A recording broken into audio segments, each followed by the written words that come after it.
ایک بار پھر درود بھیجیں محمد و آل محمد.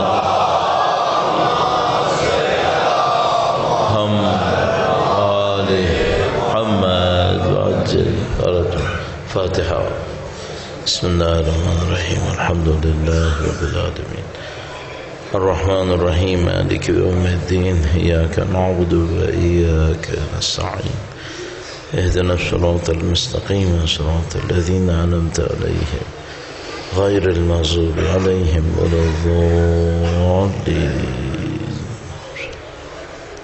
بار دیگر درود بھیجے گا محمد و آل محمد پر. صلی علی محمد. اعوذ باللہ من الشیطان الرجیم.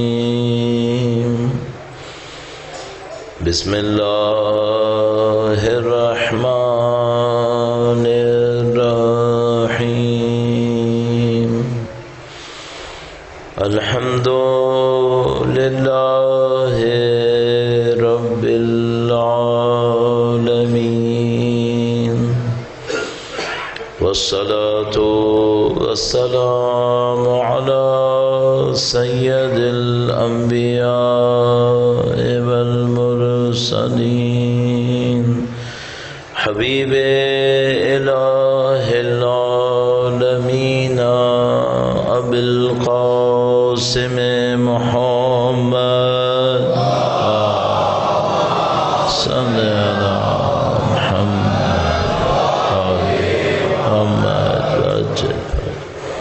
وعلى آله الطيبين الطاهرين سيما بقية الله في الأراضين. قال الله تعالى في كتابه الكريم بسم الله الرحمن الرحيم. أم حسبت أن أصحاب الكهف والرقيم كانوا من آياتنا عجبا. درود بھیجے گا محمد و آل محمد. صلی علی محمد آل محمد وعجل فرجهم. پروردگار عالم کا انتہائی لطف ہے، انتہائی احسان ہے. خدا متعال نے چند ایام میں توفیق نصیب کی ذکر اہل بیت اطہار علیہ السلام کی، قرآن کریم اور اہل بیت اطہار علیہ السلام کی ہدایت کو بیان کرنے، سننے، سمجھنے اور انشاءاللہ اس پر عمل کرنے کی کوشش خدا نے نصیب کی. اللہ کی دی ہوئی اس نعمت کا شکر بجا لانے کے لیے وقت کے امام کے حضور ادائے احترام کے لیے، تجدید بیعت کے لیے درود بھیجیں محمد و آل محمد. صلی علی محمد آل محمد. جو موضوع اس سلسلہ مجالس کے لیے ہمارے پاس تھا وہ مجموعی طور پر توحید تھا، اور توحید کو مختلف انداز میں ہم نے عرض کرنے کی کوشش کی. آج چونکہ اس سلسلے کی یہاں پر آخری مجلس ہے تو انشاءاللہ توحید کو نسبتاً ایک منطقی ترتیب کے ساتھ کہ توحید کی کتنی اقسام سوچی جا سکتی ہیں آپ کی خدمت میں عرض کریں گے، اور انشاءاللہ بی بی کے مصائب کو عرض کرتے ہوئے جیسے کہ مولانا صاحب نے ارشاد فرمایا ماتمداری میں شرکت کریں گے. پروردگار انشاءاللہ اہل بیت اطہار علیہ السلام کی شفاعت ہم سب کو نصیب فرمائے انشاءاللہ. بار دیگر درود بھیجے گا محمد و آل محمد. صلی علی محمد آل محمد وعجل فرجهم. جیسے ہم توحید ایک عقیدے کے طور پہ سوچتے ہیں تو توحید کے مقابلے میں کیا سوچتے ہیں؟ مولا کا ایک فرمان ہے، فرمایا تعرف الاشیاء باضدادها، چیزوں کو ان کی مخالف اور ضد سے پہچانا جاتا ہے. تو اگر آپ کو توحید کو پہچاننا ہے تو اچھا ہے کہ دیکھنے شرک کیا کیا ہوتا ہے، اس شرک سے بچ جائیں. شرک سے بچ جائیں گے خود بخود توحید کے اوپر گامزن ہو جائیں گے. تو مثال کے طور پر اگر خالصتاً خدا کے لیے عمل انجام دینا توحید ہے، اس کا مطلب یہ کہ اگر کوئی شخص نعوذ باللہ تعالی تھوڑا سا بھی خدا کے سوا کچھ اور سوچ کر انجام دے تو پھر وہ شرک ہے، پھر وہ شرک ہے. تو مثال کے طور پر علماء اخلاق اس معاملے میں بہت احتیاط کرتے ہیں. جو بھی کوئی طالب علم بنتا ہے مثال کے طور پر علم عرفان میں، معنویت میں، روحانیت میں، کہ جا کر اہل بیت اطہار علیہ السلام کی تعلیمات کے نتیجے میں اپنے آپ کو پاک و پاکیزہ کرے، اس کو سب سے پہلی چیز یہ سکھاتے ہیں کہ دیکھو جو کرنا ہے وہ خدا کے لیے کرنا ہے.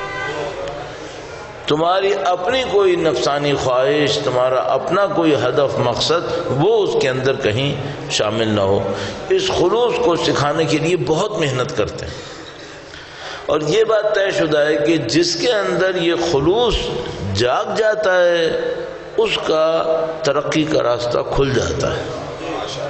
اگر خدا نہ کرے نعوذ باللہ تعالی نہ جاگے پھر 40 سال بھی کم ہے، جو چاہے کرتا رہے آگے نہیں بڑھتا.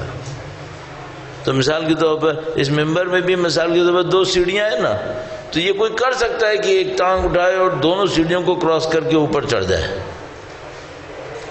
تربیت میں ایسا نہیں ہوتا، تزکیہ میں ایسا نہیں ہوتا. پہلی سیڑھی پہ پاؤں نہیں رکھا، دوسری سیڑھی پر کوئی چیز تمہیں لا ہی نہیں سکتی ہے، لا ہی نہیں سکتی. اب کوئی کہے کہ ٹھیک ہے میں تزکیہ نفس کے راستے میں گامزن ہوں گا، توحید پہ اتنی محنت نہیں کروں گا، لیکن میں قرآن کریم حفظ کر لوں گا، اور توحید کے بجائے یہ قرآن کریم کا حفظ کرنا خلوص کے بجائے وہ مجھے کہیں پہنچا دے، نہیں پہنچائے، اور مصیبت بڑھے گی، اور مصیبت بڑھے گی. لہذا پہلی چیز جو کہتے ہیں وہ کیا ہے؟ وہ یہ کہتے ہیں کہ بھائی آپ کو خلوص چاہیے، آپ کو خلوص چاہیے. اچھا اب پتہ نہیں کیا مشکل آئی ہے، وہی ہمارے درمیان سے غائب ہو گیا. پتہ نہیں یہ مشکل کہاں سے آئی ہے، وہی غائب ہو گیا. کیوں بھائی؟ ہم نے کیوں کہا؟ گویا جس کو دیکھو وہ کسی اور چیز کے لیے کر رہا ہے. یعنی بعض اوقات یہ لگنے لگتا ہے جیسے ٹھان کے بیٹھے ہیں کہ خدا کے لیے تو نہیں کرنا ہے، نعوذ باللہ تعالی. بعض اوقات تو یہ لگنے لگتا ہے. مثالیں عرض کروں آپ کی خدمت میں. اچھا نہیں لگتا انسان یہاں بیٹھ کے برائی کی مثالیں عرض کرے، برائی کی مثالیں عرض کرے، لیکن تو چلو میں برائی کی مثال عرض نہیں کرتا، اچھائی کی مثال عرض کرتا ہوں کہ جو پرخلوص ہوتا ہے وہ کیا ہوتا ہے. تو اس سے آپ پہچان لیں گے. تو مجھے اچھائی کی مثال دے دینی چاہیے. درود بھیجے گا محمد و آل محمد پر. صلی علی محمد آل محمد وعجل فرجہ. اور یہ کام انتہائی سخت ہے، انتہائی سخت. آپ یقین فرمائیے مجلس پڑھنا، مصائب، ماتمداری، سوز، سلام، تلاوت، قرائت، یہ سب آسان ہے. آدمی مخلص ہو یہ بہت مشکل ہے، یہ بہت مشکل ہے. اچھا آپ نے کبھی دیکھا کہ آپ سب کے اور ہمارے گھروں کے اندر دعاؤں کی کچھ کتابیں ہوتی ہیں؟ زیادہ تر کے گھروں میں، اب تو خیر موبائل وغیرہ آ گئے شاید اس کی وجہ سے کم ہو گئی ہوں، لیکن زیادہ تر لوگوں کے گھروں میں شیخ عباس قمی کی ایک کتاب ہے مفاتیح الجنان. یہاں پر بھی ہوگی، مدرسوں میں بھی، مختلف جگہوں پر ہوگی. تو وہ آپ کو سوچنا چاہیے شیخ عباس قمی کی ایک کتاب کیوں مشہور ہو گئی ہے. تو میں ان کا ایک واقعہ عرض کرتا ہوں. درود بھیجے گا محمد و آل محمد. السلام علیکم. نعرہ تکبیر، نعرہ رسالت، یا رسول اللہ، نعرہ حیدری. یا رسول اللہ.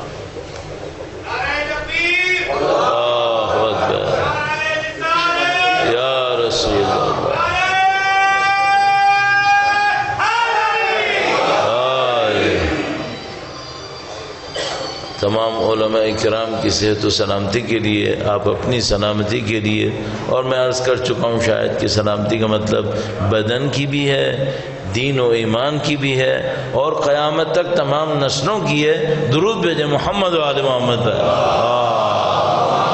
صلی علی محمد آل محمد وعجل فرجهم۔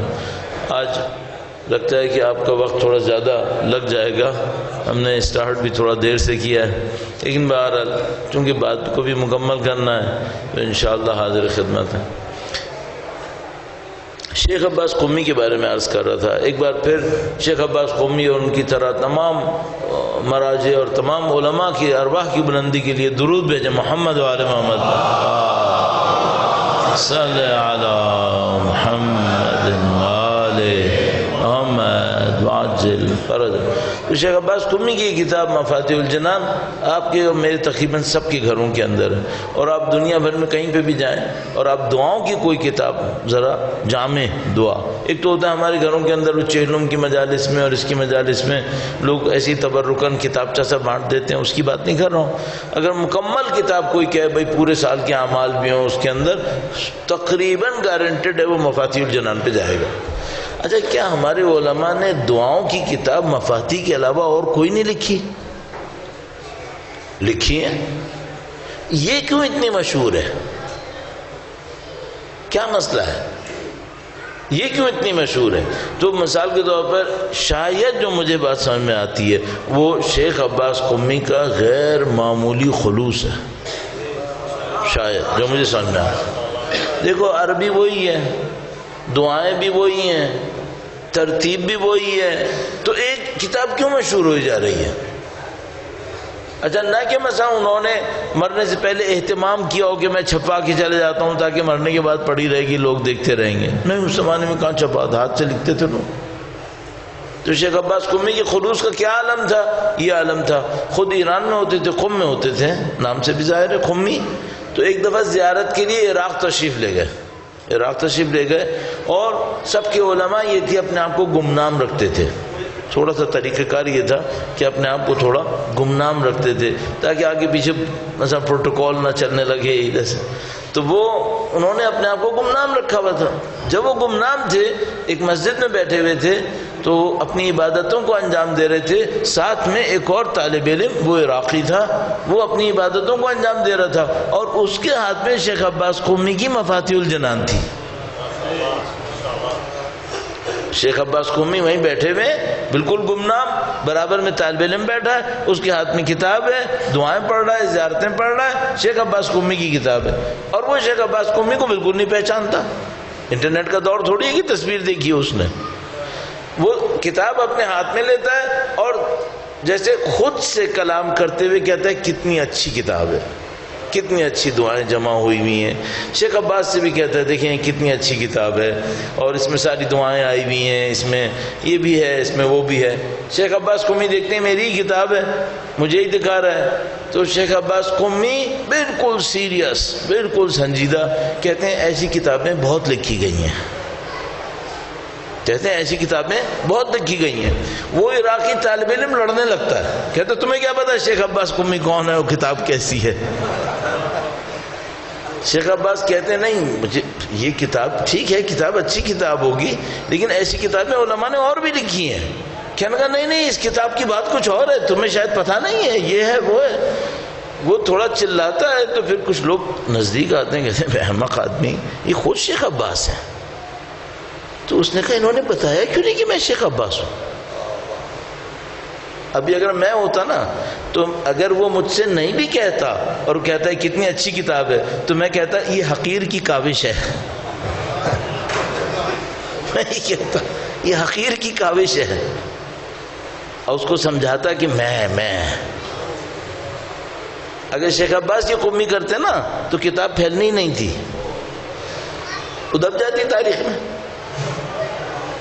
خلوص تھا تو پھیلی تھی نا، ورنہ کیوں اتنی زیادہ پھیل گئی؟ یہ ہم میں نہیں ہے۔ ذرا کسی کو بلاؤ خطیب کو جس کا نام پوسٹر اور بینر کے اوپر چھوٹا لکھا ہو، لڑے گا اس بات پہ کہ میری تصویر اتنی ہائی ریزولیشن میں کیوں نہیں ہے. اس سے مجلس کا اثر ہوگا؟ نہیں، اس سے تو نہیں ہونا تھا. مجلس کا اثر کسی اور چیز سے ہونا تھا. ابھی تو میں بول ہی نہیں رہا کہ ہدیہ پہ کتنا لڑے گا. ہم سمجھ رہے ہیں کہ اللہ کے فرشتے نعوذ باللہ تعالی نہیں دیکھ پائیں گے، یا کچھ اور دیکھیں گے. وہ دیکھیں گے جم غفیر آیا ہوا ہے، بہت ثواب لکھ دو فوراً. ایسے نہیں ہوگا. یہ سب خلوص پہ ہوگا. جب خلوص نہیں ہوگا تو جو تمہیں چاہیے وہ ہوگا، بس خدا نہیں ہوگا. اگر خلوص نہیں ہوا جو چاہو گے ہوگا. کیا مطلب؟ خدا نے متعال فرماتا ہے بعض لوگ ہم سے کہتے ہیں اے خدا ہمیں دنیا میں دے، ہم ان کو بھر بھر کے دے دیتے ہیں. اگر میں نے ذکر سید الشہداء کے نام پر شہرت مانگی مجھے شہرت مل جائے گی. اگر میں نے ذکر سید الشہداء کے نام پہ دولت مانگی مجھے دولت مل جائے گی. صرف ایک مشکل ہے، امام کی نظر لطف نصیب نہیں ہوگی. یہ مشکل ہے. وہ کب نصیب ہوگی؟ جب میں پرخلوص ہوں گا، وہ اس وقت نصیب ہوگی. توحید ملے گی یا نہیں ملے گی؟ نہیں ملے گی. کیوں؟ چونکہ ریاکاری ہے، چونکہ مفاد پرستی ہے. توحید کب ملتی ہے؟ جب خلوص ہوتا ہے. خلوص کی نشانی کیا ہے؟ بندہ اپنے آپ کو کیوں دکھائے؟ کیوں دکھائے؟ شیخ عباس قمی کے والد خود بھی عالم تھے. شیخ عباس قمی زیادہ بڑے عالم تھے، وہ خود بھی عالم تھے. جہاں تک مجھے معلوم ہے بی بی کے روضے پہ گئے ایک دفعہ ان کے والد. وہاں پر مغرب اور عشاء کی نماز کے درمیان ایک کوئی اور عالم کھڑے ہوئے. ان کے ہاتھ میں کتاب تھی شیخ عباس قمی کی، منازل الآخرہ. منازل الآخرہ.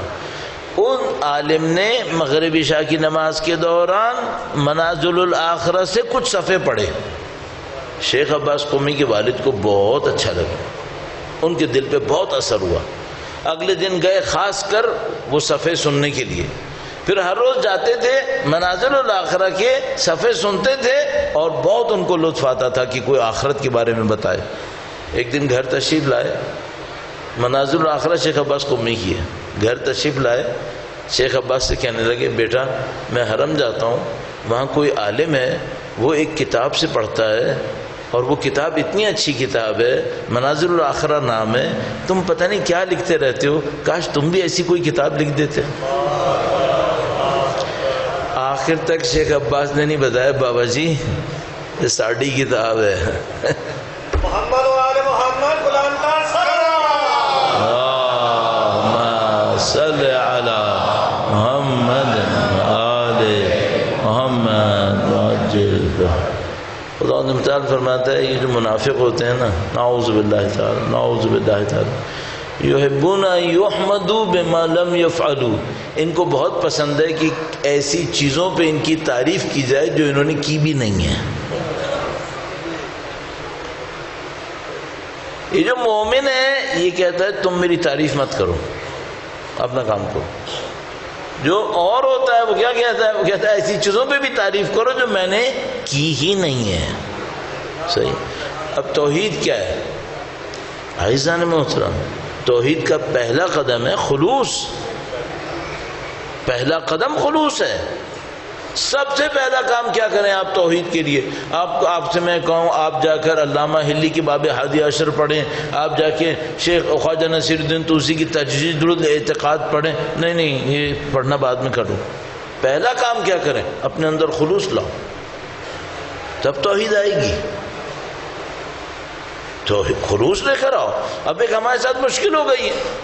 گزشتہ زمانوں میں معاشرے کی بنیاد خلوص پہ تھی. ایک دو بندے ریاکاری کرتے تھے، پکڑے جاتے تھے. اب معاشرے کی بنیاد ریاکاری پہ ہے، ایک دو بندے خلوص دکھائیں ان کو لوگ سائڈ میں کر دیتے ہیں.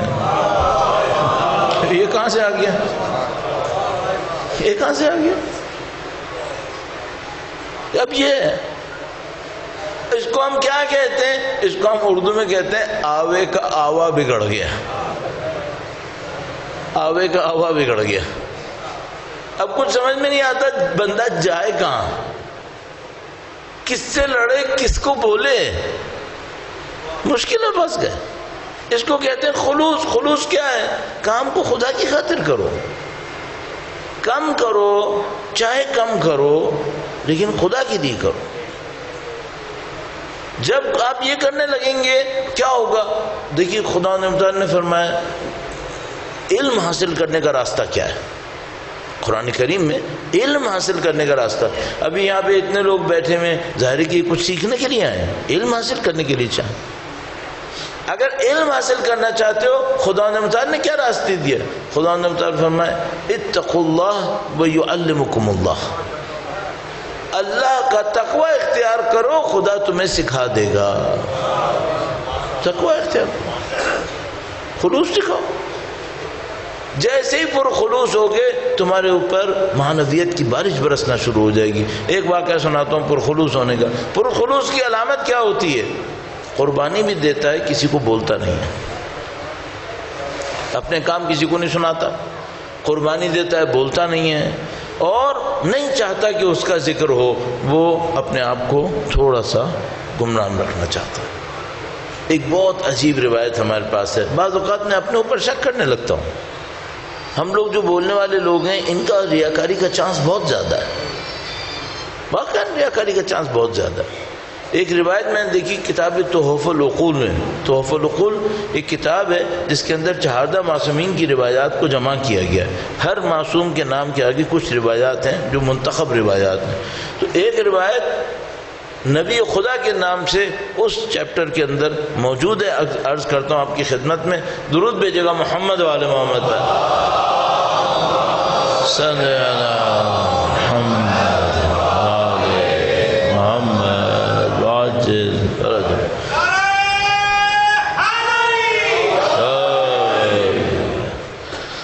روایت بھی عرض کروں گا، اور شیخ مرتضی انصاری کی ایک شاگرد کا ایک واقعہ بھی عرض کرنا چاہتا ہوں۔ یہ میں اس لیے کہہ رہا ہوں تاکہ میں بھول جاؤں روایت پڑھتے پڑھتے، تو میں پوچھوں گا کیا بھول گیا تو آپ مجھے یاد دلانا۔ شیخ مرتضی انصاری کے شاگرد کا واقعہ۔ روایت کیا ہے؟ روایت یہ ہے، میں لب لباب عرض کر رہا ہوں روایت کا، صحیح، اگر کسی کو لفظ چاہیے وہ دے دوں گا۔ روایت یہ ہے، کچھ لوگ محشر میں آئیں گے، مخلوق کے حساب سے پہلے جنت کے دروازوں پہ پہنچ جائیں گے۔ کل میں نے عرض کیا تھا کچھ خوش قسمت ایسے ہیں جو دنیا میں رہتے ہوئے دنیا کا بھی کام کر لیتے ہیں، برزخ کو بھی نپٹا دیتے ہیں، محشر کو بھی نپٹا دیتے ہیں، ابھی خلائق محشر کے اندر مبتلا ہیں، وہ جنت کے دروازوں پہ کھڑے۔ تو روایت میں لکھا کہ جب وہ جنت کے دروازے پر آ گئے تو جنت کے دروازے پہ رضوان نے، دوسرے نگہبانوں نے ان کو دیکھا، کہا کہ ابھی تو لوگ خلائق وہاں پر کھڑے محشر میں، تم لوگ یہاں آ گئے، کیا تم لوگ نبی ہو؟ کہا نہیں۔ کہا وصی ہو، ولی ہو؟ کہا نہیں، ہم تو نہیں ہیں۔ تو کہا پھر تم لوگ کون ہو؟ شہید ہو؟ کہا نہیں، ہم شہید بھی نہیں۔ کہ نہ تم نبی ہو، نہ تم وصی ہو، نہ تم شہید ہو کون تم لوگ؟ اتنی جلدی یہاں کیسے آ گئے؟ یہ سب علامتی بیان ہے، سب علامتی بیان۔ ایسا نہیں ہے کہ وہاں پہ کوئی ٹائم لگا ہوا ہے جو کوئی جلدی آ گیا، سب سکھانے کے لیے ہے۔ لیکن کوئی برتری ان کو مل گئی تو ان سے پوچھا فرشتوں نے تم نے کیا کیا ہے؟ کہا ہم دنیا میں فقیر تھے، اپنے فقر پہ راضی تھے۔ ہم دنیا میں فقیر تھے، اپنے فقر پہ راضی تھے۔ اتنے فقیر تھے کہ فقر کی وجہ سے دنیا ہماری عزت نہیں کرتی تھی، ہم لوگ ہر روز جیتے تھے، ہر روز مرتے تھے۔ ہم فقیر تھے، ہماری عزت کوئی نہیں کرتا تھا، ہر روز جیتے تھے، ہر روز مرتے تھے، کبھی خدا سے شکوہ نہیں کیا، کبھی خدا سے شکوہ نہیں کیا،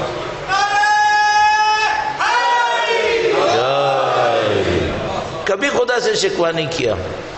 اسی گمنامی پر اللہ کے شاکر و صابر و شاکر بندے بنے رہے۔ ہمیں خدا نے کیا اجر دیا، یہ اجر دیا.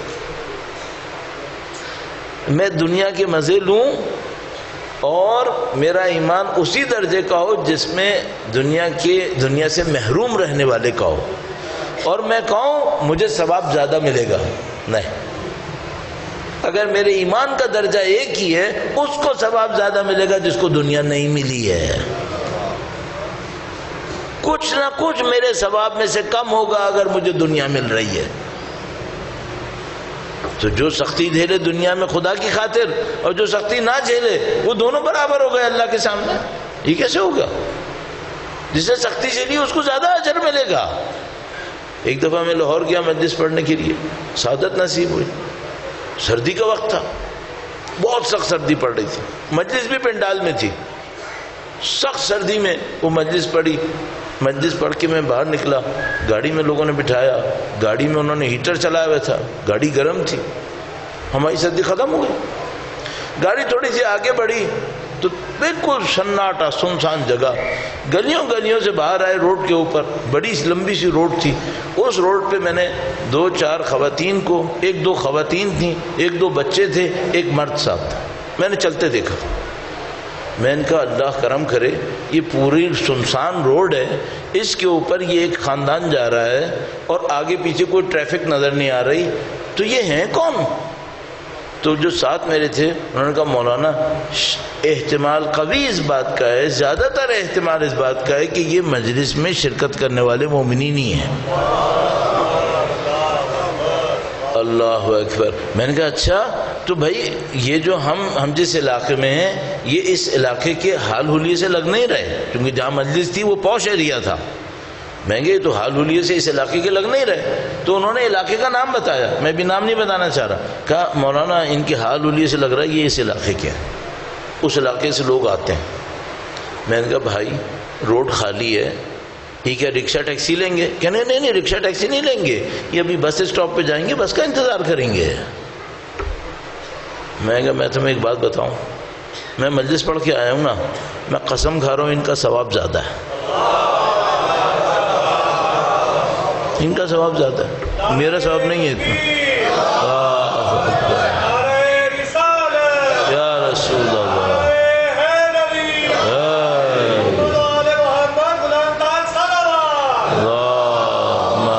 صلی علی محمد محمد. میں گرم گاڑی میں بیٹھ کر آیا، یہاں پر تھوڑی دیر کے لیے بیٹھا ہوں، اس کے بعد کچھ دیر بولا ہوں، اس میں بھی میری عزت ہوتی رہی ہے. اس کے بعد یہاں سے اٹھتا ہوں، دوبارہ گرم گاڑی میں بیٹھ گیا ہوں، پھر کہیں جاؤں گا وہاں پہ بھی عزت کریں گے، کھانا کھلائیں گے. یہ بیچارے دیکھو 1 گھنٹہ 1.25 گھنٹہ بسوں میں گھوم کے یہاں تک پہنچے، پیدل چلا کے یہاں تک مجلس کی جگہ تک آئے، اب دوبارہ پیدل بس اسٹاپ تک جائے گا، بسوں کا انتظار کرے گا، اس میں سر کھپائے گا، پھر 1.5 گھنٹے کے بعد گھر پہنچے گا، تب پتہ نہیں بیچارہ گھر کتنے بجے پہنچے. اب میں چاہتا ہوں میرا ثواب اس سے زیادہ ہو. کیسے ہو؟ کیوں ہو؟ یہ خلوص کچھ اور ہے بھائی. کوئی خلوص کے ساتھ قربانی دے، محنت کرے، اس کا ثواب ہوتا ہے. شیخ عباس قمی کی ایک شاگرد کا واقعہ سناتا ہوں، اور توحید کی 1-2 اقسام میں نے آپ کی خدمت میں عرض کرنی ہے. میں بہت زیادہ اکیڈیمک یا علمی کرنے کے موڈ میں نہیں ہوتا، ورنہ وہ ساری علمی باتیں چلتی رہتی ہیں اور باتوں میں معاملہ ختم ہو جاتا ہے، سیکھنے کا عمل نہیں ہوتا. لیکن میں آخر میں کچھ گنوا دوں گا تاکہ آپ کو یہ نہ لگے کہ مثلا مولانا نے اس تقسیم کو کیوں نہیں کہا، تو چلو وہ بھی میں کہہ دوں گا. پہلے وہ شیخ مرتضیٰ انصاری کے شاگرد کا واقعہ سناتا ہوں، خلوص کہاں پہنچا دیتا ہے. درود بھیجیں محمد و آل محمد پر. صلی علی محمد و آل محمد. صاحب ایک شاگرد تھا، شیخ مرتضیٰ انصاری بہت بڑے عالم تھے، مراجع تقلید میں ان کا بہت نام ہے. ہم لوگ جتنے لوگ طالب علم بنتے ہیں، درس اجتہاد وغیرہ میں جاتے ہیں، وہ سب کے سب شیخ مرتضیٰ انصاری کی کم سے کم 2 کتابیں رسائل اور مقاصد ضرور پڑھتے ہیں. چاہے ایران میں ہو، چاہے وہ نجف میں ہو، چاہے وہ دنیا کے کسی بھی حوزے کے اندر ہو، شیخ مرتضیٰ انصاری کی 2 کتابیں ضرور پڑھی جاتی ہیں. بہت بڑا نام ہے شیخ مرتضیٰ انصاری. معنوی بھی بہت بڑا مقام تھا، معنوی مقام بھی بہت بڑا تھا. مولا کے روضے میں ایک حجرے کے اندر ان کی زیارت گاہ. شیخ مرتضیٰ انصاری کا ایک شاگرد تھا، بہت محنت کرتا تھا بیچارہ، بہت محنت کرتا تھا، لیکن درس اتنا اچھا نہیں جا رہا تھا۔ شیخ مرتضیٰ انصاری کی جو عظمت تھی یہ کیوں تھی، ابھی پتہ نہیں کتنے واقعات میرے ذہن میں آ رہے ہیں کہ میں آپ کو شیخ مرتضیٰ انصاری کے بارے میں بتاؤں، لیکن مجھے پتہ ہے میرا موضوع شیخ مرتضیٰ انصاری نہیں ہے، سارا اسی پہ نکل جائے گا، لیکن بہت بڑا نام، بہت بڑا نام ہے۔ تو وہ شاگرد تھا، وہ شیخ مرتضیٰ انصاری کے درس میں جاتا تھا۔ شیخ مرتضیٰ انصاری کا درس بھی مشکل تھا، ان کا جو درس اجتہاد تھا جس کو ہم لوگ فنی زبان میں درس خارج کہتے ہیں، یہ درس خارج ان کا مشکل درس خارج تھا، اسی لیے ان کی کتابیں رسائل مقاصد بھی آسان کتابیں نہیں ہیں، مشکل کتابیں۔ تو وہ درس میں جاتا تھا، زیادہ سمجھ میں نہیں آتا تھا، تو بیچارہ بہت کوشش کرتا تھا کچھ سمجھ میں آئے نہیں آتا تھا۔ تو ایک دفعہ اس نے سوچا کہ بس اب میں ایک آدھ دفعہ اور جاؤں گا، ایک دو مہینے اور جاؤں گا، دیکھوں گا چل گیا تو چل گیا، ورنہ پھر ختم، میں کہیں اور جاتا ہوں، اپنے شہر واپس چلا جاؤں گا۔ تو وہ جس شہر میں تھا وہاں نجف تک آنے کے لیے اس کو کسی دریا سے گزرنا پڑتا تھا، کشتی میں بیٹھتے تھے، وہ کشتی اس کو دریا میں لے کے آتی تھی، وہ پھر نجف پہنچتے تھے، تو وہ رات کا سفر ہوتا تھا، رات کا سفر ہوتا۔ تو اس نے سوچا میں رات کو کشتی میں بیٹھوں گا، کشتی رات میں چلے گی، اور وہ نجف کے قریب کسی جگہ پہ وہ کسی شہر میں اترتا تھا، پھر وہاں سے پیدل یا کچھ کر کے وہ نجف اشرف حوضے میں آ جاتا تھا پڑھنے کے لیے۔ تو اس نے سوچا میں رات کو صحیح سے آرام کروں گا تاکہ میں صبح کو استاد کی درس میں پہنچوں تو میں تر و تازہ ہوں گا۔ تو کہنے لگا میں کشتی میں بیٹھا، ایک عرب تھا، گاؤں دیہات کا بندہ، مزدور ٹائپ کا، وہ بھی کشتی میں بیٹھ گیا۔ جب وہ کشتی میں بیٹھا اس کے حال ولی سے لگ رہا تھا جیسے زیارت پہ جا رہا ہو، غریب آدمی بیچارہ۔ کہنے لگا وہ کشتی میں بیٹھا، اتنا تھکا ہوا تھا، جیسے ہی کشتی چلی وہ میرے اوپر لدا اور سو گیا۔ اب کہنے لگا بھاری بھرکم آدمی، پسینوں میں شرابور، کپڑوں سے بدبو آ رہی ہے، وہ میرے اوپر لد گیا اور سو گیا۔ کہنے کچھ دیر تک تو میں برداشت کرتا رہا، پھر میں نے سوچا اس کو دھکا دوں اور اس سے کہوں کہ بھائی سیدھے بیٹھ، میں نے بھی تو سونا ہے، آخر تو اس طرح میرے اوپر لدا رہا بدبودار تو میں کہاں سوؤں گا؟ تو اس نے کہا کہ نہیں، میں تو نجف ویسے ہی جاتا رہتا ہوں نا، یہ پتہ نہیں زندگی میں کتنے منصوبے بنا کے ایک دن زیارت کے لیے جا رہا ہے، اگر میں اس کو سوتے سے کچھ جگا دیا کل شاید مولا کی زیارت اچھی نہیں کر پائے گا، کوئی بات نہیں، ایک رات میں جاگ لیتا ہوں، اس کا وزن اٹھا لیتا ہوں، اس کو سونے دیتا ہوں، یہ سو لے، کل مولا کی زیارت اچھی کرے گا، مجھے ثواب ملے گا۔ قربانی دی، میں نے اتنی آسانی سے کہہ دیا، کسی دن رات کو جاگنا پڑ جائے دیکھ لو کیا ہوتا ہے، اور بوجھ بھی ہو بدبو بھی ہو، آسان نہیں ہے، بہت مشکل ہے۔ جھیل گیا، صبح کو کشتی سے اترا، حالت خراب، مولا کے روضے پہ گیا، تو اب نیند تو آنی تھی، نیند آ گئی، روضے پہ بیٹھا، نیند آئی تو عجب منظر دیکھا، مولا تشریف لائیں اور فرمایا کہو بسم اللہ الرحمن الرحیم، اس نے بھی کہہ دیا بسم اللہ الرحمن الرحیم، درود بھیجے محمد و آل محمد، صلی علی محمد وعجل۔ اچھا یہ لوگ اپنے خواب اپنی زندگی میں نہیں سناتے، ابھی ہم لوگ کیا کرتے ہیں، رات کو کوئی چیز دیکھتے ہیں پورے ڈنکے کی چوٹ پہ پورے گاؤں کو سناتے ہیں، میں نے رات کو یہ دیکھا، وہ یہ لوگ یہ حرکتیں نہیں کرتے، یہ اپنے خوابوں کو دبا لیتے ہیں، کسی کو بتاتے ہیں تو اس کو بتاتے ہیں دیکھو جب تک مرا نہیں ہو نا کسی کو نہیں بتانا۔ خواب میں مولا تشریف لائے، کہا کہو بسم اللہ الرحمن الرحیم، اس نے کہہ دیا بسم اللہ الرحمن الرحیم۔ اب یہ انتظار میں تھا کہ اب بسم اللہ کے بعد کیا کہیں گے مولا، آنکھ کھل گئی، کہنے لگا میں پریشان کہ بھئی بسم اللہ ہوئی تھی، اب کچھ شروع ہونا تھا، کوئی تقریر، کوئی درس، کوئی قرآن، کوئی سورہ، کچھ نہیں ہوا، بسم اللہ پہ معاملہ ختم۔ کہنے لگا شاید میری کوئی بدبختی ہے، پہلے ہی میں حوضے میں صحیح نہیں پڑھ پا رہا تھا، شاید یہ نشانی ہے کہ بیٹا تو اس جگہ کے قابل نہیں ہے۔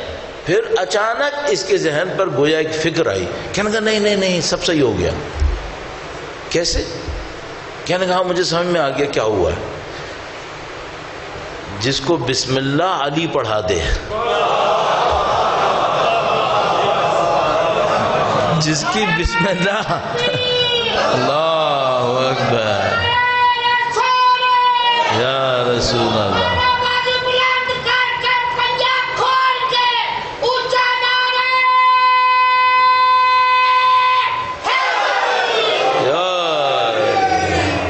مولا سلامت رکھے انشاءاللہ. کہنے لگا مجھے سمجھ میں آ گیا، جس کو مولا بسم اللہ کڑوا دیں کام ہی ختم. اب تو پھر خوش ہو گیا، خوش گیا. شیخ عباس شیخ مرتضی انصاری کے درس میں گیا. اس درس ویسی سخت. اچانک اس نے دیکھا کہ استاد کی بات سمجھ میں آ رہی ہے، استاد کی بات سمجھ میں آ رہی ہے. بہت خوش ہوا، کہنے وہ یہ تو وہ کارنامہ ہو گیا، بات سمجھ میں آ رہی، کیا کہنا ہے. پھر اس کو اچانک سمجھ میں آیا کہ نہیں، استاد نے کچھ ایسی بات کہی جس پہ میں کوئی سوال بھی کر سکتا ہوں. ہاں مجھے لگ رہا ہے کہ کچھ سوال بھی. تو اس نے استاد سے ایک سوال کیا، اور استاد سوال انتہائی عالمانہ سوال، انتہائی عالمانہ سوال. شیخ مرتضی انصاری نے یوں کر کے دیکھا کہ یہ خبی، یہ نالائق ہمارا شاگرد آج پتہ نہیں کہاں سے سوال لے کر آیا ہے. اس نے ایک سوال کیا، استاد نے جواب دیا. اس نے پھر تھوڑی دیر کے بعد درس میں ایک اور سوال کیا، پھر اسی طرح عالمانہ سوال. شیخ نے جواب دیا. پھر تیسری دفعہ سوال کیا، شیخ نے کہا رک جاؤ، درس کے بعد آنا. درس ختم کیا، درس کے بعد آیا. کہا نزدیک آؤ. وہ نزدیک آیا، کان میں سنو. اب جو کہا شیخ مرتضی انصاری نے، اب تم سوچو شیخ مرتضی انصاری کیا تھے. شیخ نے کہا جنہوں نے تمہیں بسم اللہ پڑھائی ہے انہوں نے مجھے سورہ فاتحہ سکھائی ہے.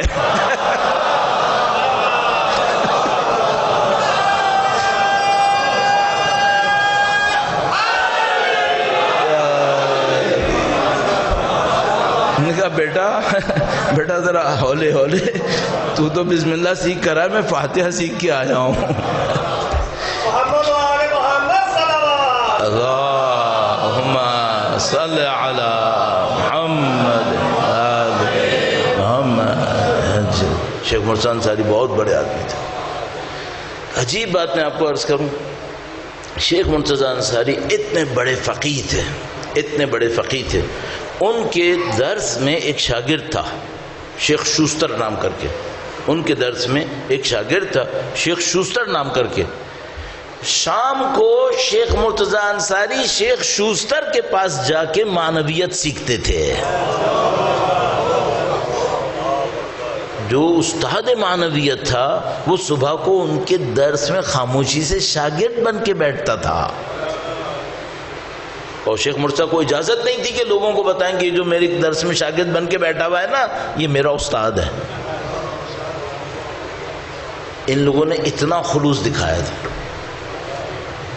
تب یہ لوگ کسی جگہ پہ پہنچے. شیخ مرتضی انصاری مرجع تقلید، اتنی عظمت. اپنی بوڑھی ماں کو اپنے کندھے پہ اٹھا کے خود بوڑھے تھے، اپنے سے زیادہ بوڑھی ماں کو کندھے پہ بٹھا کر زیارت کے لیے لے کے آتے تھے. مرجع تقلید. یہ لوگ ایسے مخلص تھے، یہ لوگ ایسے مخلص. تب دین پھیلا ہے، تب دین پھیلا ہے. ہم اور تم سمجھ رہے ہیں ہماری اور لاؤڈ اسپیکر کے ذریعے پھیلا.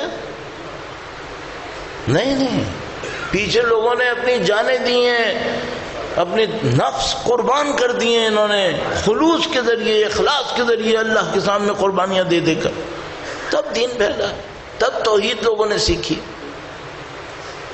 شیخ علی شوستر ایک سلسلے کے چلنے والے تھے، پھر شیخ مرتضی انصاری کو سکھایا. پھر شیخ مرتضی انصاری کے بعد اور شاگرد آتے رہے. اسی سلسلے میں سید علی قاضی طباطبائی اور آیت اللہ بہجت، آیت اللہ محمد حسین طباطبائی اور دستغیب شیرازی آئے تھے اسی سلسلے کے اندر. ہاں الحمدللہ رب العالمین. تو توحید یہ ہے، یہ توحید. اب توحید کی اگر اقسام کو بولوں تو توحید میں ایک توحید خالقی ہوتی ہے، یعنی خالق بس خدا ہے. میں ٹائم بھی تھوڑا دیکھ لوں. درود بھیجیں محمد وآل محمد صلی علی محمد وآل محمد. توحید خالقی یعنی خالق بس خدا ایک. اس کے بعد ایک کہتے ہیں توحید عبودی. توحید عبودی کا مطلب کیا ہوتا ہے؟ عبادت کے لائق بس خدا کی ذات ہے. کوئی اور عبادت کے لائق نہیں ہے۔ اب یہ دیکھیے جو میں خالق لفظ کہا، عبادت کا لفظ کہا، یہ عبادت بہت خطرناک ہے۔ ایک استاد نے شاگردوں سے کہا اگر تم کسی ایسے کے احترام میں کھڑے ہو گئے جس کو خدا نے احترام دینے کو نہیں کہا تھا تو تم اس کے بندے ہو، تو تم اس کے بندے ہو، تو خدا کی بندگی میں نہیں ہو پھر تم۔ یہ توحید آسان نہیں ہے۔ توحید خالقی، خالق بس خدا ہے۔ توحید عبودی، عبادت بس خدا کی۔ توحید تشریعی، تشریعی کا مطلب کیا ہے؟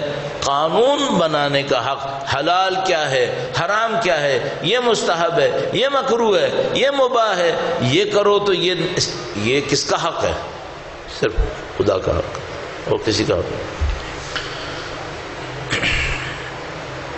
اب میں کیا کیا عرض کروں، آخری دن اس سلسلے کا یہاں پر ہے، زیادہ آپ کو ناراض کر کے بھی نہیں بھیجنا چاہتا ہوں، لیکن یہ میں عرض کر دوں وہ جو کبھی ایسا ہو نا کہ میں آپ کے سامنے دین کے نام پر کوئی حکم جاری کروں جس کی سورس قرآن و سنت نہ ہو، میری منمانی ہو، تو اس کا مطلب ہے میں شرک تشریعی کا شکار ہو گیا ہوں۔ مجھے کسی نے حق دیا قانون بنانے کا؟ میرے پاس کہاں سے حق آیا؟ کسی کے پاس کوئی حق نہیں ہے، حق خدا کے پاس، نبی خدا اور اس نے نبی اور اس نے اولیاء اوصیاء کو دیا، بس۔ تو یہ کسی کے پاس حق نہیں ہے۔ بس توحید خالقی، توحید ربوبی، توحید تشریعی، میں مختصر ترین کر کے کہہ رہا ہوں۔ ایک اور توحید، اس کو کیا کہتے ہیں؟ توحید عملی۔ توحید عملی کا مطلب کیا؟ کائنات میں جو کچھ ہوگا وہ خدا ہے، باقی کوئی کچھ نہیں کر سکتا۔ کیا مطلب کوئی کچھ نہیں کر سکتا؟ یا کریم، علامہ عارف حسین حسینی شہید بہت بڑا نام ہے، بہت بڑا نام ہے۔ ایک دفعہ ایک عالم سے ملاقات کے لیے تشریف لے گئے، کسی عالم سے ملاقات کے لیے تشریف لے گئے۔ میں شہر کا نام نہیں بتاؤں گا، عالم کا نام نہیں بتاؤں گا، تاکہ آپ کو کوئی راستہ نہ ملے کہ آپ ڈھونڈ پائیں یہ کون تھا، صحیح؟ تو وہ کسی عالم سے ملاقات کے لیے گئے۔ جب وہ اس عالم سے ملاقات کے لیے گئے تو وہاں سے ضیاء الحق کے زمانے کا ایک وزیر نکل رہا تھا۔ علامہ صاحب تو جیسے کہتے ہیں نا چراغ پا ہو گئے، ان کو غصہ آیا۔ وہ گئے ان عالم کے پاس، کہا آپ کے ہاں سے یہ نکل رہا تھا، یہاں کیوں آیا تھا؟ کہا میری اس کے ساتھ دوستی ہے، آتا جاتا رہتا ہے۔ کہنے کہ مجھے سمجھ میں نہیں آ رہا، آپ کہہ رہے ہیں کہ آپ ایک ظالم وزیر کے ساتھ دوستی رکھتے ہیں، کیوں؟ یہ کیوں کیا آپ نے؟ ان لوگوں نے توحید پہ محنت کی تھی۔ آیت اللہ خمینی جس زمانے میں بہت زیادہ مشہور نہیں تھے، اس زمانے میں قم کے اندر وہ تھے۔ اس زمانے میں عراق کے حوزے میں لوگ بھاگ بھاگ کے جاتے تھے، چونکہ یہاں بادشاہ کی حکومت تھی، وہ طالب علموں کو بھیجتا تھا فوجیوں کے ہاں ٹریننگ کے لیے، تو طالب علم اپنی جان بچانے کے لیے نجف چلے جاتے تھے۔ اس کی وجہ سے قم کا حوزہ آہستہ آہستہ خالی ہو رہا تھا۔ پھر کچھ عرصے میں یہ جو ایران کا بادشاہ تھا، اس نے عراق کے بادشاہ کو، صدر کو یہ کہا کہ تم وہاں سے طالب علم قبول مت کرو۔ تو یہ بات چل رہی تھی کہ اب عراقی نجف پر بھی حوزے جو قم کو چھوڑ کے جا رہے ہیں ان کا دروازہ بند ہونے والا ہے، تو وہ چھوڑ کے نہیں جا سکتے۔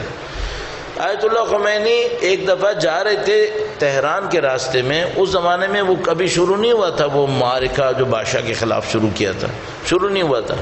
ایک شاگرد ساتھ تھا، وہ شاگرد کہنے لگا کہ یہ جو عراق کا صدر ہے نا، یہ نجف ایرانیوں کو نہ آنے دے، یہ بہت اچھا ہے، اللہ کرے نہ آنے دے۔ کیوں؟ کہنے لگا اگر اس نے آنے دیا تو قم کا حوزہ خالی ہو جائے گا، تو یہ صدر یہ کرے کہ نہ آنے دے۔ کہنے لگے اس شاگرد نے کہا آگے 1.5 گھنٹے تک آیت اللہ خمینی مجھے توحید سکھاتے رہے۔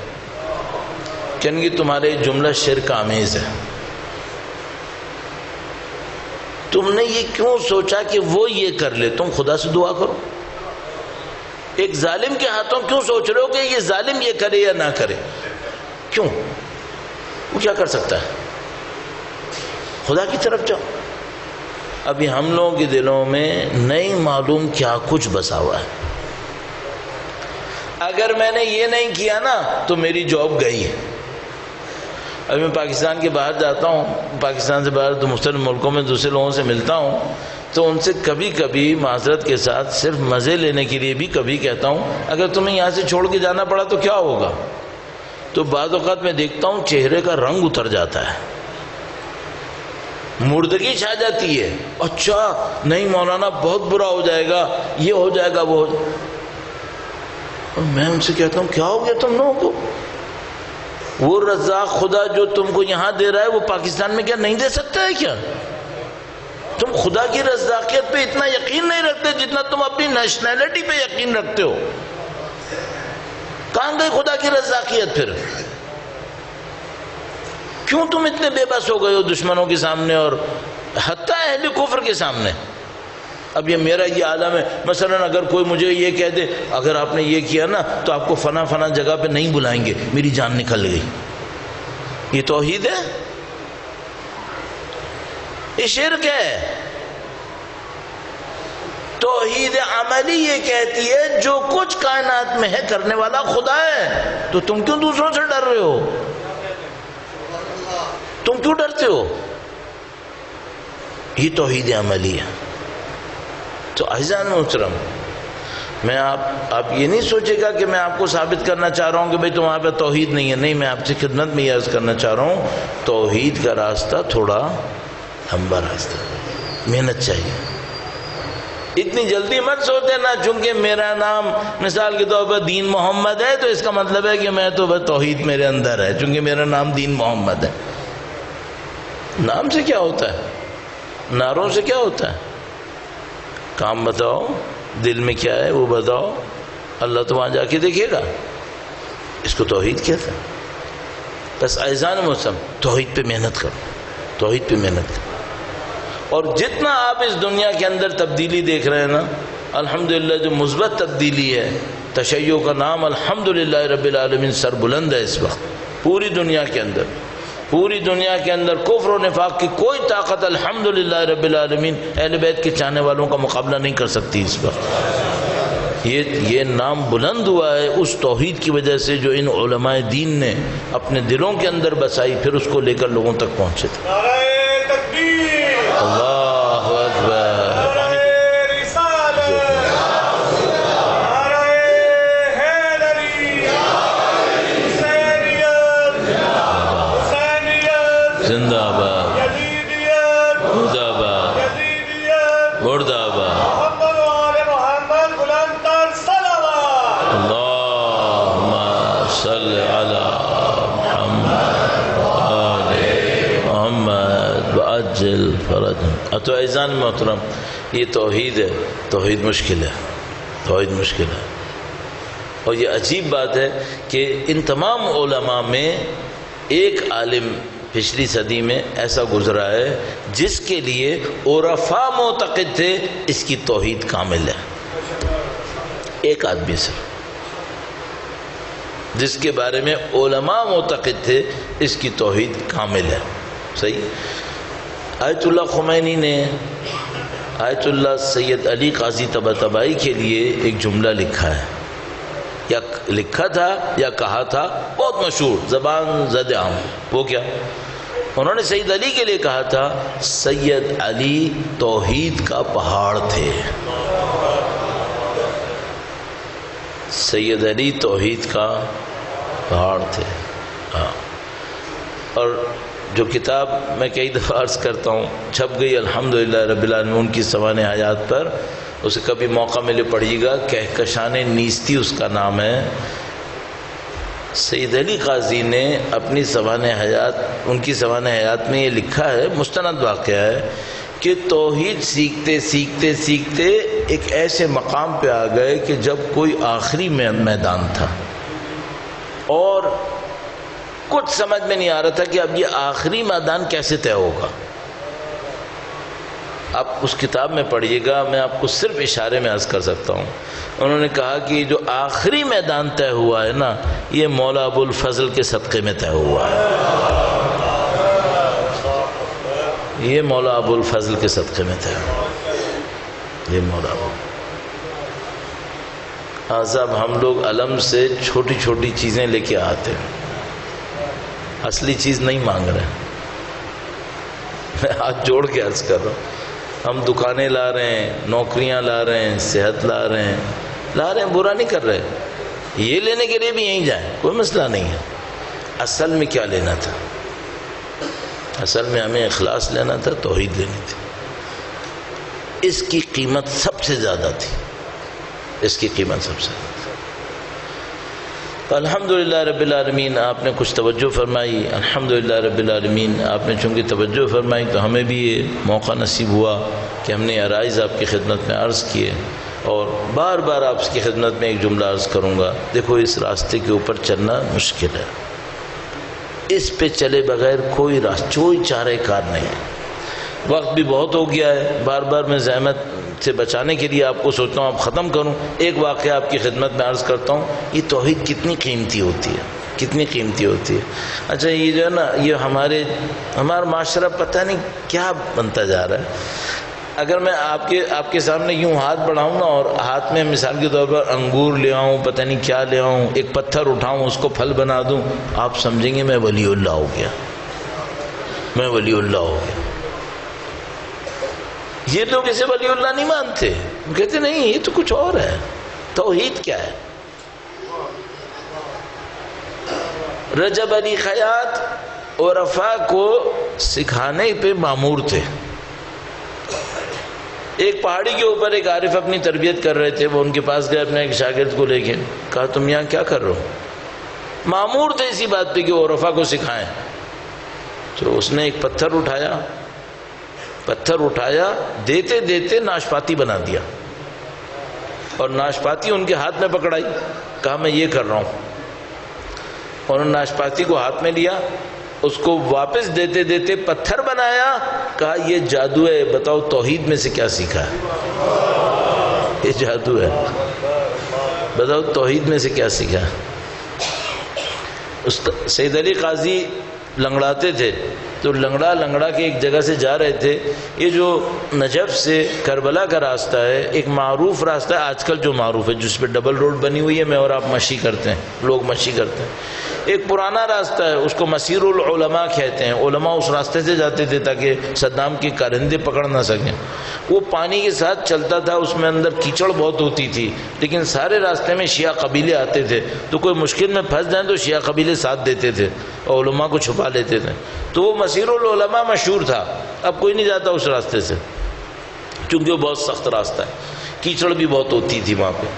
تو وہ شیخ سید علی اسی راستے سے جاتے تھے، وہ سید علی اس راستے سے جا رہے تھے لنگڑاتے، تو ایک آدمی تھا، وہ پتہ نہیں کب سے سید علی کو ڈھونڈ رہا تھا کہ مجھے سید علی سے توحید سیکھنی ہے، تو ڈھونڈتا تھا، اس کو پتہ ہی نہیں چلتا تھا سید علی کون ہے۔ ایک دن جا رہے تھے، کسی نے بتایا تم سید علی کو ڈھونڈتے ہو نا، یہ سید علی ہے۔ کہنے یہ ہے؟ کہنے ہاں یہ، کہنے لگا میں بھی جاتا ہوں۔ وہ بھاگ آیا اور سید علی سے کہنے لگا کہ میں فلانی ہوں، اور میرے خیال میں ان کا نام حدید تھا، جو مجھے ابھی یاد آ رہا ہے، خود بہت بڑے عارف بنے بعد میں۔ تو کہا کہ میں فلانی ہوں اور میں آپ کی شاگردی کرنا چاہتا ہوں، توحید سکھائیں مجھے۔ تو انہوں نے کہا کہ ہم ہر آدمی کو اپنا شاگرد نہیں بناتے، ہم نہیں بناتے، پہلے ہم کچھ پوچھتے ہیں، اس کو آزماتے ہیں، پھر ہم شاگرد بناتے ہیں۔ تو اس نے کہا کہ ٹھیک ہے آپ پوچھیں۔ تو کہنے لگے کہ بتاؤ روزی کہاں سے کماتے ہو؟ کہنے لگا یہ سوال ضروری ہے؟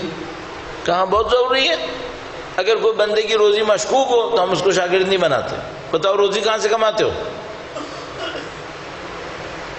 کہنے لگا استاد یہ سوال مت پوچھیں، شاگرد بنا لیں، روزی صحیح ہے۔ کہا نہیں، مجھے پوچھنا ہے روزی کہاں سے آتی ہے۔ کہنے لگا اچھا، میں نے اپنے اوپر کچھ محنتیں کی ہیں، اس سے مجھے ایک کمال مل گیا ہے، جس چیز کی خواہش کرتا ہوں میرے گھر آ جاتی ہے۔ سونا چاہتا ہوں سونا آ جاتا ہے، پیسہ چاہتا ہوں پیسہ آ جاتا ہے، کپڑا چاہتا ہوں کپڑا آ جاتا ہے، جو خواہش کرتا ہوں گھر پہ پہنچ جاتا ہے۔ اب مجھے کمانے کی کیا ضرورت ہے؟ کہنے لگا میں نے یہ کیا ثابت کرنے کے لیے، ہم پانی کے کنارے چل رہے تھے تو میں نے پانی پہ نظر ڈالی، ایک مچھلی کود کر سید علی کے پاؤں کے سامنے گر گئی۔ کہنے لگا میں ایسے کرتا ہوں، جو چاہتا ہوں مل جاتا ہے۔ اس نے کہا، سید علی نے مچھلی ہاتھ میں اٹھائی، دوبارہ پانی میں پھینکی، فرمایا اگر میرا شاگرد بننا ہے یہ چھوڑنا پڑے گا اور جا کے حلال کمانا پڑے گا۔ اچھا میں ہی سوچ رہا ہوں اگر میرے پاس یہ کمال ہوتا تو میں سید علی کے پاس جاتا ہی نہیں کہ بھائی بہت ہے، اور کیا چاہیے۔ اب یہ اتنا تو عقل مند تھا کہ اس کو پتا تھا یہ بہت نہیں ہے۔ کیوں؟ یہ صرف دنیا تک رہتا ہے، توحید آخرت تک جاتی ہے۔ یہ سب چیزیں دنیا تک رہتی ہیں، دنیا میں ختم ہو جاتی ہیں۔ تو اس نے کہا کہ سید علی نے اس کو مچھلی کو دوبارہ پھینکا اور کہا کہ یہ تو تمہیں چھوڑنا پڑے گا، اگر میرا شاگرد بننا ہے یہ چھوڑنا پڑے گا، کام کرنا پڑے گا، حق حلال سے روزی کمانی پڑے گی۔ اب وہ سوچتا رہا کہ میں نے اس کمال کو لینے کے لیے کتنی محنتیں کی تھیں، کتنی ریاستیں کی تھیں، وہ سب زیرو، اور اب میں ان کے سامنے کھڑا ہوں گا، پھر مجھے کوئی نائی بننا پڑے گا، کوئی موچی بننا پڑے گا۔ سید مان کی نہیں تھی، کام نہیں، اگر میرا شاگرد بننا ہے یہ کر لو، راستہ ختم ہونے تک فیصلہ کر لو، جب راستہ ختم ہوگا میرے ساتھ آنا ہے تو آ جانا، ورنہ اپنے گھر واپس جاؤ۔ کہنے لگا میں سارے راستے جد و جہد کرتا رہا، کیا کروں کیا کروں، پھر آخر میں پہنچ کر کہنے لگا میں نے فیصلہ کیا کہ نہیں مجھے سید کے ساتھ جانا ہے۔ میں نے کہا میں آپ کے ساتھ ہوں۔ ایک وجہ کیا تھی؟ کہنے لگا میں ساری راستے کوشش کرتا رہا کہ مچھلی دوبارہ نکالوں، نہیں نکل رہی تھی۔ سید نے کوئی ایسا کام کیا کہ وہ مچھلی آئی نہیں پھر دوبارہ۔ تو کہنے لگا میں سمجھ گیا کہ سید بہت آگے کی بات ہے۔ صحیح ہے، آپ یہ جان لو توحید کچھ اور ہے، توحید کچھ اور، توحید کے مارکے کچھ اور۔ سب در اہل بیت سے ملنا ہے، اس کے علاوہ کہیں کچھ نہیں، سب در اہل بیت سے ملنا، توحید در اہل بیت سے ملنا ہے۔ میں دونوں علماء سے انتہائی معذرت خواہ ہوں کہ میں آپ کا وقت لیا، اور چونکہ آخری دن تھا اس لیے میں جلدی ختم بھی نہیں کرنا چاہ رہا تھا، اور ان دونوں علماء کے قیمتی وقت کو میں نے تقریباً کہ یہ اس سے بہتر کہیں ہو سکتا تھا، لیکن بہرحال میں مجبور تھا چونکہ آخری دن تھا، مجھے اپنی باتوں کو بھی پورا کرنا تھا، اور آپ کی خدمت میں بار بار عرض کرنا تھا کہ دیکھو یہ توحید کا راستہ سخت راستہ ہے، اس پہ محنت کرنی پڑتی ہے، اپنے نفس کو کچلنا پڑتا ہے، پھر کہیں جا کے میسر ہوتا ہے۔ لیکن خوبی کیا ہے، آسانی یہ ہے کہ سب در اہل بیت سے ہیں۔ الحمدللہ آپ اہل بیت کے چاہنے والے ہیں، آپ ان کے ماننے والے ہیں، آپ لوگوں کے دل اہل بیت اطہار کے غموں سے، ان کی خوشیوں سے جڑے ہوئے ہیں۔ جب وہ خوش ہوتے ہیں آپ خوش ہو جاتے ہیں، جب وہ غمگین ہوتے ہیں آپ غمگین ہو جاتے ہیں۔ الحمدللہ، اس سے بڑی کیا سعادت ہے۔ میں تو ہمیشہ کہتا ہوں شفاعت ملے گی یا نہیں ملے گی، میں کہوں میں نبی کے سامنے جا کے 2 جملے بولوں گا بس، اے نبی جو آپ کی اولاد کے مقابلے پہ آیا ہم نے ہمیشہ اس کا مقابلہ کیا، ہم نے اس کو پیچھے پھینک دیا۔ نمبر 1، جب آپ کی اولاد خوش تھی ہم خوش تھے، جب ان کو غم آتا تھا ہم غمگین ہو جاتے تھے۔ اس پہ ہمیں قبول کر لیں، اس پہ ہمیں قبول کر لیں۔ کیا نشانی ہے کہ ان کی خوشی میں خوش ہوتے، ان کے غم میں غمگین ہوتے؟ دیکھو میں روایت پڑھتا ہوں آپ کی خدمت میں، نبی کی ایک بیٹی ہے، نبی کی بیٹی ہے، جب بھی نبی کے خدمت میں تشریف لاتی تھیں اللہ کے نبی اپنی جگہ سے کھڑے ہو جایا کرتے تھے، کھڑے ہو جایا کرتے تھے، اپنے مقام پر بیوی کو بٹھاتے تھے، جس جگہ خود بیٹھے ہوتے تھے وہاں بٹھاتے تھے۔ نبی اپنی صاحبزادی کی پیشانی کا بوسہ لیتے تھے اور فرماتے تھے مجھے فاطمہ میں سے جنت کی خوشبوئیں آتی ہیں۔ اب میں آپ سے ایک بات پوچھ رہا ہوں، آپ میں سے کچھ لوگ روئے ہیں، آپ میں سے کچھ لوگوں کے دلوں سے آہ نکلی ہے، قسم کھاؤ میں نے کوئی مصائب کا جملہ پڑھا نہیں پڑھا. تو آپ لوگ روئے کیوں ہیں؟ آپ روئے اس لیے ہیں کہ اس نبی کی صاحبزادی کو تماچا لگا ہے.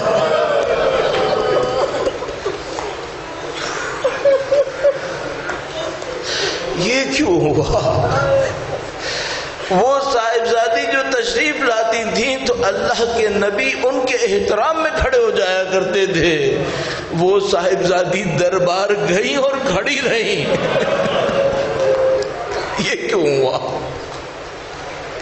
وہ جن کو رسول خدا کہتے تھے یہ میری آنکھوں کی ٹھنڈک ہے، یہ میرے جگر کا ٹکڑا ہے، اور وہ بی بی جب گھر سے نکل کر دربار تک گئیں اور دربار سے واپس آئیں تو راوی کہتا ہے کہ بی بی گویا جوان گئیں اور ضعیفہ واپس آئی تھی. یہ کیوں ہوا؟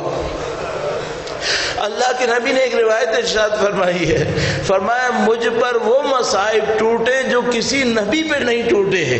عزیزوں میں نے جا کے دیکھا انبیاء کی روایتوں میں ہمارے پاس ہے آریوں سے کاٹے گئے، پتھروں کے نیچے دبا دیے گئے. تو میرا دل کہنے لگا کہ بھائی اللہ کے نبی کے ساتھ تو یہ نہیں ہوا تھا، لیکن اللہ کے نبی نے کہا مجھ پر وہ مصائب ٹوٹے جو کسی نصیب نبی پہ نہیں ٹوٹے.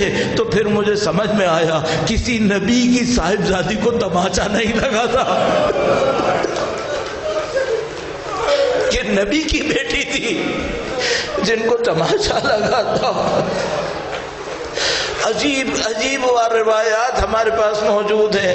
میں ان لوگوں میں سے ہوں جو بہت کم مصائب پڑھنے والے لوگ ہیں، نہ مجھے مصائب پڑھنے کا اس طرح کا انداز آتا ہے. میں صرف چند روایتیں پڑھتا ہوں، ان روایتوں میں اپنے غم کو ڈھونڈتا ہوں، ان کے سامنے گریہ کرتا ہوں. ایسے میں ان روایتوں کو ڈھونڈتا ہوں. دو روایتیں ایسی روایتیں ملی بی بی سیدہ کے مصائب کی اور مستند ملی کہ میں حیران رہ گیا کہ میں اہل بیت اطہار کے چاہنے والوں کو یہ بتاؤں یا نہیں بتاؤں. ایک روایت ان میں سے آیت اللہ بہاؤالدینی نے ارشاد فرمائی تھی ایک مجلس میں. کراچی میں ایرانی عالم ہوتے تھے آیت اللہ بہاؤالدینی، انہوں نے ایک مجلس میں ارشاد فرمائی تھی. میں خود ذاتی طور پر آیت اللہ بہاؤالدینی کے پاس گیا. میں نے کہا آغا صاحب میں نے آپ کے مصائب سنے تھے، آپ نے مصائب میں یہ روایت پڑھی تھی. میں نے خود وہ روایت پڑھی. میں نے کہا آپ نے مصائب میں یہ روایت پڑھی تھی، یہ روایت آپ نے صحیح پڑھی تھی یا سب کے لسان تھی، یہ زبان سے جاری ہوئی تھی؟ فرمایا روایت صحیح روایت ہے. میں نے کہا آقا صاحب آپ کو اختیار ہے،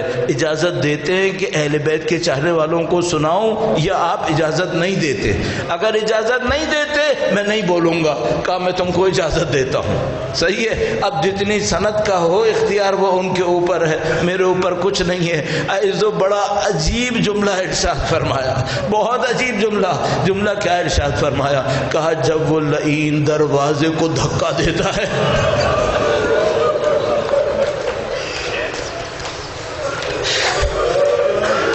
بی بی کا وجود مقدس در و دیوار میں پس جاتا ہے. پھر یہ لعین اندر داخل ہوتے ہیں، ان میں سے ایک بی بی کے رخسار پر اللہ اکبر تماشا مارتا ہے. آغا بہاؤالدینی کہتے ہیں اس نے ایک طرف سے تماشا مارا، دوسری طرف سے سیدہ کا رخسار دیوار سے ٹکرایا تھا.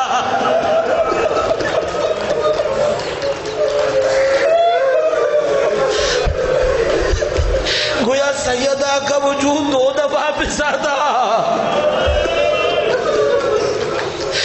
دوسری روایت استاد فاطمی نیاں، بہت بڑے عارف ہیں، بہت بڑا نام ہے، دنیا سے جا چکے ہیں. استاد فاطمی نیاں نے اپنے مصائب میں ایک روایت پڑھی. میں نے کئی لوگوں سے پوچھا تم نے خود ان سے سنی ہے؟ کہا ہم نے خود ان سے سنی ہے. وہ روایت بڑی عجیب روایت تھی. وہ کہا کہ جب بی بی کو ضرب لگی تو بی بی نے کس کو پکارا؟ فرمایا یا مہدی ادرکنی.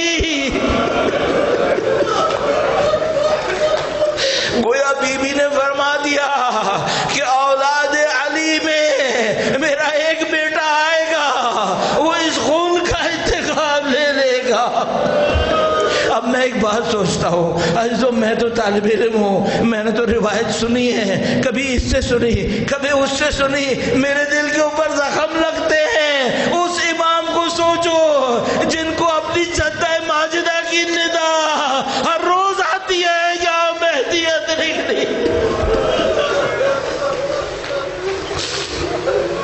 بس بی بی سیدہ ایک روایت اور عرض کروں گا، ایک آخری روایت، میں اور تم امام حسین کے چاہنے والے ہیں، امام حسن مصطفیٰ کے چاہنے والے ہیں، نبی کے نواسوں کے چاہنے والے ہیں۔ تو ایک موقع آیا جب امیر المومنین نے بی بی کا کفن تیار کر دیا، کفن تیار ہو گیا، امام حسن مصطفیٰ کو بلایا، اپنی ماں سے الوداع کر لو۔ سید الشہداء سے کہا اپنی ماں سے الوداع کر لو۔ سید الشہداء تشریف لائے، کہا پہلے میری ماں مجھے الوداع کرے، پہلے میری ماں مجھے الوداع کرے۔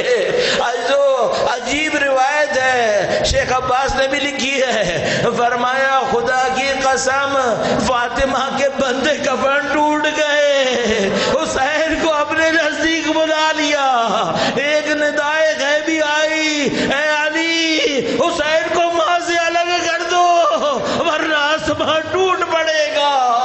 میں کہوں گا مولا آج تو آپ نے الگ کر لیا، لیکن کل وہ لمحہ آئے گا جب حسین تلہ زینبیہ میں ہوں گے، ایک طرف بی بی زینب تلہ زینبیہ میں دیکھے گی، حسین قتل گاہ میں ہوں گے، سیدہ بیچ میں، کبھی بیٹی کو دیکھے کبھی بیٹے کو دیکھے۔ الا لعنۃ اللہ علی القوم الظالمین وسيعلم الذين ظلموا أي منقلب ينقلبون۔ پروردگارا اس قلیل کو اپنی بارگاہ میں قبول فرما، خدایا ہم سب کو بی بی سیدہ کی شفاعت نصیب فرما، ہمارے تمام مرحومین کو ان کی شفاعت طاہرہ نصیب فرما، ان کے وارث کے ظہور میں تعجیل فرما، ہمیں ان کی نصرت کی سعادت اس راہ میں شہادت نصیب فرما۔ ماتم حسین۔